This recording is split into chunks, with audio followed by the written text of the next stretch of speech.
திரையுலகில் தென்னகத்து James bond என்று அழைக்கப்பட்டவர் நடிகர் ஜெய்சங்கர்.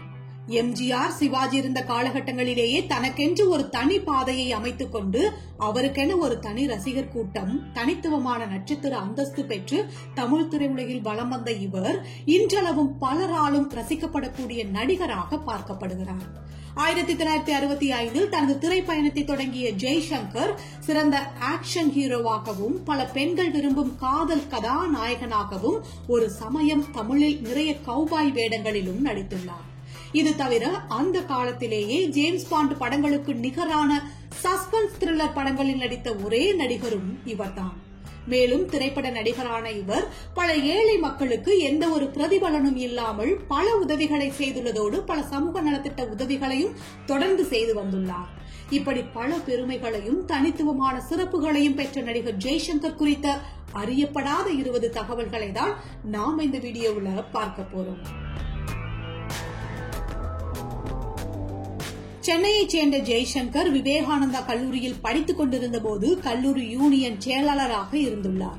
அப்போது கல்லூரியில் கலை நிகழ்ச்சி, கரகாட்டம் போன்றவைகளுக்கு ஏற்பாடு செய்து திறம்பட நடத்தி பலரது பாராட்டையும் பெற்றார். பின்னர் முதலாக மேக்கப் போட்டு காதலுக்கு மருந்து என்ற நாடகத்தின் மூலம் மேடை ஏறினார். இந்த நாடகம் எழும்பூர் மியூசியம் தியேட்டரில் அரங்கேறியது என்பது குறிப்பிடத்தக்க ஒன்று.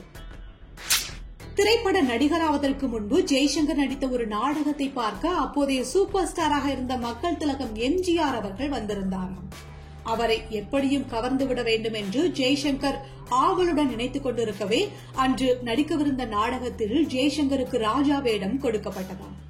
அப்போது ஒரு வசனத்தை பேசிவிட்டு சிம்மாசனத்தில் அமர வேண்டும். ஆனால் அந்த சிம்மாசனத்தில் ஒரு கால் உடைந்திருந்தது. இதை கவனிக்காமல் ஜெய்சங்கர் அதில் சென்று அமர நிலை தடுமாறி கீழே விழுந்து விட்டாராம். இதை பார்த்து அரங்கமே சிரித்தது.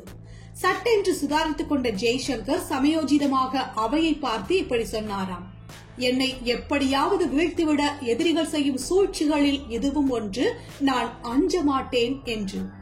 இந்த வசனத்தை கேட்ட மறுகணமே அரங்கம் அதிர கைத்தட்டல்கள் கேட்டன. அதில் முதல் கைத்தட்டு நம் மக்கள் திலகம் எம்ஜிஆர் அவர்களுடையதுதானாம். அந்த காலகட்டத்தில் இயக்குனர் ஜோசப் தலியர் தன்னுடைய புதிய படத்திற்காக புதுமுகங்களை தேடிக் கொண்டிருந்தாராம். அப்போது இசையமைப்பாளர் TR பாப்பா அவர்கள்தான் ஜெய்சங்கரை ஜோசப் தலியத்திடம் அறிமுகம் செய்து வைத்தாராம். அவர் எடுத்த எடுப்பிலேயே ஜெய்சங்கருக்கு கதாநாயகன் வேடம் கொடுக்க இரவும் பகலும் என்ற படத்தின் மூலம் ஜெய்சங்கர் தமிழ் திரையுலகில் அறிமுகமானார். இந்த படம் 1965 பொங்கல் தினத்தில் எம்ஜிஆர் நடிப்பில் வெளிவந்த எங்க வீட்டு பிள்ளை, சிவாஜி நடிப்பில் வெளிவந்த பழனி ஆகிய திரைப்படங்களுடன் இணைந்து வெளிவந்தது என்பது கூடுதல் தகவல். இரவும் பகலும் படத்தில் ஜெய்சங்கர் நடிக்கும் போது அவருக்கு ஜோடியாக நடித்த நடிகையின் பெயர் வசந்தா. இவர் இந்த படத்திற்கு முன்பே சில படங்களில் நடித்துள்ளார் என கூறப்படுகிறது. ஆனால் ஜெய்சங்கருக்கு இப்படம்தான் முதல் படம். இதனால் இப்படத்தில் டூயட் பாடல் காட்சியாக்கப்பட்ட போது படப்பிடிப்பு தளத்தில் நடிகை வசந்தாவை தொட்டு நடிக்க வேண்டிய கட்டாயம் ஜெய்சங்கருக்கு ஏற்பட்டுள்ளது. அப்போது ஜெய்சங்கர் அந்த மாதிரியான காட்சிகளில் நடிக்க ரொம்பவே கூச்சப்பட்டாராம். வசந்தாவை தொடக்கூட ரொம்ப யோசித்தாராம். இப்போதும் கூட அந்த படத்தில் வரும் பாடல்களை பார்க்கும்போது ஜெய்சங்கரின் தயக்கம் நன்றாகவே தெரியும். அதேபோல் அறிமுகமான முதல் படத்திலேயே டபுள் ரோல் பண்ணிய நடிகர் என்ற பெருமை ஜெய்சங்கர் அவர்களுக்கு மட்டுமே உண்டாம். அதுவும் முதல் படத்திலேயே அவர் இருவேறு வேடங்களுக்கு காட்டிய வெரைட்டி பலராலும் அப்போது பாராட்டப்பட்டதாம். மேலும் தமிழ் சினிமாவில் தன்னுடைய பெயரே கேரக்டர் பெயராக, படத்தின் பெயராக கொண்டு அதிகம் நடித்தது ஜெய்சங்கர் மட்டும்தானாம். அதுவும் குறிப்பாக ஜெய், சங்கர் ஆகிய இரு பெயர்களும் பல படங்களில் அவரது கதாபாத்திர பெயர்களாக அடிக்கடி பயன்படுத்தப்பட்டது என்பது கூடுதல் செய்தி. தமிழ் திரையுலகில் அறிமுகமாகி 9 ஆண்டுகளிலேயே 100 படங்களில் நடித்த முதல் கதாநாயகர் ஜெய்சங்கர் அவர்கள்தானாம். குறிப்பாக மேல்நாட்டில் தயாரிக்கப்பட்ட ஜேம்ஸ் பாண்ட் படங்களின் பாணியில் மாடர்ன் தியேட்டர்ஸ் தொடர்ந்து தயாரித்த பல படங்களில் ஜெய்சங்கர் சிறப்பாக நடித்தார். இதனால் தமிழ்நாட்டு ஜேம்ஸ் பாண்ட் என்ற பெயரும் அவருக்கு கிடைத்தது. இது தவிர ஒரே நடிகரை வைத்து தொடர்ந்து படம் எடுக்கும் பழக்கமில்லாத மாடர்ன் தியேட்டர்ஸ் நிறுவனம் ஜெய்சங்கருக்காக மட்டும் அந்த கொள்கையை விட்டுக் கொடுத்ததாம். காரணம் அவரது திறமையும் நேரம் தவறா பண்பும் தானாம். தொடர்ந்து சில ஆண்டுகள் வருடத்திற்கு 3/4 டஜன் படங்களை தந்த ஜெய்சங்கர் 1972ஆம் ஆண்டில் மட்டும் 15 படங்களில் நடித்து சாதனை படைத்தாராம். மாடர்ன் தியேட்டர்ஸ் நிறுவனம் அவரை மாத சம்பளத்துக்கு வைத்துக் கொண்டு தொடர்ச்சியாக படங்கள் பண்ணிய போது வல்லவன் ஒருவன், CID சங்கர் ஆகிய படங்கள் அவரை வசூல் சக்கரவர்த்தியாக மாற்றியது. கத்தி சண்டை போட்டு வந்த காலத்தில் டுமில் டுமில் சத்தங்கள், கோட் ஷூட், துப்பாக்கி சகிதமாக ஆங்கில பட பாணியில் ஜேம்ஸ் பாண்ட் கேரக்டரில் பின்னி பெடல் எடுத்தார் ஜெய்சங்கர். இந்த மோகமே பின்னாளில் MGR ரகசிய போலீஸ் 115, சிவாஜி, தங்க சுரங்கம் மாதிரியான படங்கள் பண்ணுவதற்கு இவரின் படங்களே அந்த ஆசையை வளர்த்தன என்பார்கள். ஒரு பக்கம் ஜேம்ஸ் பாண்ட் படங்களின் மூலமாக ஸ்டைலிஷ் மேனரிசம் காட்டியதால் MGR ரசிகர்களை கவர்ந்த ஜெய்சங்கர், இன்னொரு பக்கம் பொம்மலாட்டம், யார் நீ, பூவா தலையா, குழந்தையும் தெய்வமும், மன்னிப்பு மாதிரியான படங்களில் நடித்து சிவாஜி ரசிகர்களையும் கவர்ந்திருந்தார். இது தவிர அவசர கல்யாணம், பட்டணத்தில் பூதம் போன்ற வித்தியாசமான காமெடி படங்களிலும் நடித்து வந்த நேரத்தில்தான் AVM நிறுவனம் அன்பேவா படத்தை தயாரித்த போது முதலில் ஜெய்சங்கரை தான் அந்த படத்தில் ஹீரோவாக ஒப்பந்தம் செய்திருந்ததாம். அவருக்கு ஜோடியாக KR விஜயா நடிப்பதாக இருந்தது. ஆனால் ஒரு சமயம் அந்த கதையில் நடிக்க MGR விரும்பி இருக்கிறார். இது குறித்து ஜெய்சங்கரிடம் பேசிய போது மறுபேச்சே இல்லாமல் ஓகே சொல்லிவிட்டாராம். தான் அந்த படத்தில் நடிக்கவில்லை என வருத்தமெல்லாம் படாமல் MGR அந்த படத்தில் நடித்ததற்காக சந்தோஷம்தான் பட்டாராம் ஜெய்சங்கர். ஆரம்பத்தில் MGRின் மீது இருந்த ஈர்ப்பால் அவரின் ஏதேனும் ஒரு படத்தில் அவருடன் நடித்துவிட வேண்டும் என்று ஆசைப்பட்டிருக்கிறார் ஜெய்சங்கர். அதற்காக நீண்ட காலம் காத்திருந்தார். பின் இவர் படு பிஸியாக இருந்த நேரத்தில் அதற்கான வாய்ப்பும் கிடைத்தது. ஆசையோடு நடிக்க போனார். ஆனால் அந்த படத்தின் முதல் நாள் ஷூட்டிங்கே 3 மணி நேரம் தாமதமாக தொடங்கியதாம். ஜெய்சங்கர் மனம் கலங்கினார். காரணம், அப்போது கிட்டத்தட்ட 20 படங்களில் அவர் நடிக்க ஒப்பந்தமாகியிருந்தார். அனைத்தும் சிறு தயாரிப்பு படங்கள். அவருடைய ஒவ்வொரு மணி நேரமும் விலை மதிப்பு மிக்கது. தன் விருப்பத்திற்காக அவர்கள் பலியாவதை அவர் விரும்பவில்லை. அந்த எளிய மனிதர்களுக்காக அந்த சமயம் மிக கடினமான ஒரு முடிவை அவர் எடுத்தார். முதல் நாளிலேயே இந்த படத்திலிருந்து விலகுவதாக அறிவித்தார். தமிழ் சினிமாவையே தனது கட்டுப்பாட்டில் வைத்திருந்த MGRின் கோபத்தை இதன் மூலமாகத்தான் சம்பாதித்தார் எனவும் கூறப்படுகிறது. அன்றைய காலங்களில் தமிழ் சினிமா கதாநாயகனின் அதிகாரம் எவ்வாறு இருந்ததெனில், அவரை காலை மாலை இருவேளை வணங்க வேண்டும். அவருக்கு முன் நாற்காலியில் அமரக்கூடாது, சத்தமாக பேசக்கூடாது, உறக்க சிரிக்கக்கூடாது என பெரிய லிஸ்டே அந்த சமயம் இருந்ததாம். அதை முதல் முறையாக உடைத்த நாயகன் யார் என்றால் அது ஜெய்சங்கர் அவர்கள்தானாம். அவர் அரங்கிற்குள் நுழையும் பொழுதே எல்லோருக்கும் ஹாய் ஹாய் என்று ஆங்கில பாணியில் வணக்கம் வைப்பதும், சிறியவன் பெரியவன் பேதமின்றி எல்லோரிடமும் நண்பனைப் போல் பழகுவதும், அவர்கள் தோள்களில் கை போட்டு அன்போடு அணைத்துக் கொள்வதும் அவரது பழக்கமாக இருந்துள்ளது. மேலும் அவர்கள் குடும்பங்களை பற்றியும் விசாரித்தார். அவர்களிடம் தனக்கென்று எந்த மரியாதையையும் அவர் எதிர்பார்க்கவே இல்லை. இதனால் அவருடன் பணியாற்றிய எளிய கலைஞர்கள் பூரித்து போனார்களாம். மெல்ல மெல்ல தமிழ் சினிமாவிற்குள் இவரது புகழ் இப்படித்தான் பரவ துவங்கியதாம். தனது படங்கள் தோல்வியடைந்தால் அதன் சம்பளத்தை தயாரிப்பாளரிடம் திருப்பிக் கொடுக்கும் முறையை தமிழ் சினிமாவில் தொடங்கி வைத்தவரே ஜெய்சங்கர் தானாம். அதேபோல் தமிழ் சினிமாவில் எத்தனை பெரிய ஹீரோவாக இருந்தாலும் அவர்களால் நஷ்டமடைந்து நடுத்தெருவுக்கு வந்த தயாரிப்பாளர்கள் பலர் உண்டு. ஆனால் ஜெய்சங்கரால் நஷ்டமடைந்த ஒரு தயாரிப்பாளர் கூட இருக்க முடியாது. மாறாக நடுத்தெருவில் இருந்த பல தயாரிப்பாளர்களை தூக்கி நிறுத்திய சான்றுகள் தான் இங்கு ஏராளம். அவர் வீட்டில் இருந்த ஒரு பீரோ முழுவதும் திரும்பி வந்த காசோலைகள் இருந்ததாம். அது குறித்து அவர் எந்த தயாரிப்பாளரிடமும் சண்டை போடவும் இல்லை, நீதிமன்றத்திற்கு போகவும் இல்லையா. பிழைக்க தெரியாத பெரிய மனுஷன் என்ற பெயர் மட்டுமே அவருக்கு கிடைத்ததாம். 60 மற்றும் 70களில் ஒவ்வொரு வெள்ளிக்கிழமையும் ஜெய்சங்கர் படங்கள் ரிலீஸ் ஆகாத நாளே இல்லை. இவர் பற்பல திரைப்படங்களில் குறைந்த இடைவெளிகளில் தொடர்ந்து நடித்ததால் இவரது படங்கள் வாரம் ஒன்றென வெள்ளிக்கிழமை தோறும் வெளிவந்த வண்ணம் இருந்ததன் காரணமாக இவர் வெள்ளிக்கிழமை நாயகர் எனவும் அழைக்கப்பட்டார். மது, புகை போன்ற பழக்கங்கள் எப்போதாவது இவருக்கு இருந்தாலும் அவற்றால் எந்த சூழலிலும் தன்னால் தன் படப்பிடிப்பு தடைபடாமல் பார்த்துக் கொண்டார். மேலும் தன் படப்பிடிப்பு நடக்கும் இடங்களை எப்போதும் கலகலப்பாக இனிமையாக இருக்கும்படி வைத்துக் கொள்வதிலும் வல்லவராகவும் இவர் இருந்துள்ளார். ஜெய்சங்கரின் ரசிகை என்ற கதையை வைத்துக் கொண்டே சினிமா பைத்தியம் என்ற படத்தை இயக்கினார் முக்தா ஸ்ரீனிவாசன். இந்த படத்தில் ஜெய்சங்கருக்கு ஜோடியாக நடித்த ஜெயசித்ரா இதில் நடிகர் ஜெய்சங்கரின் ரசிகையாக நடித்திருப்பார்.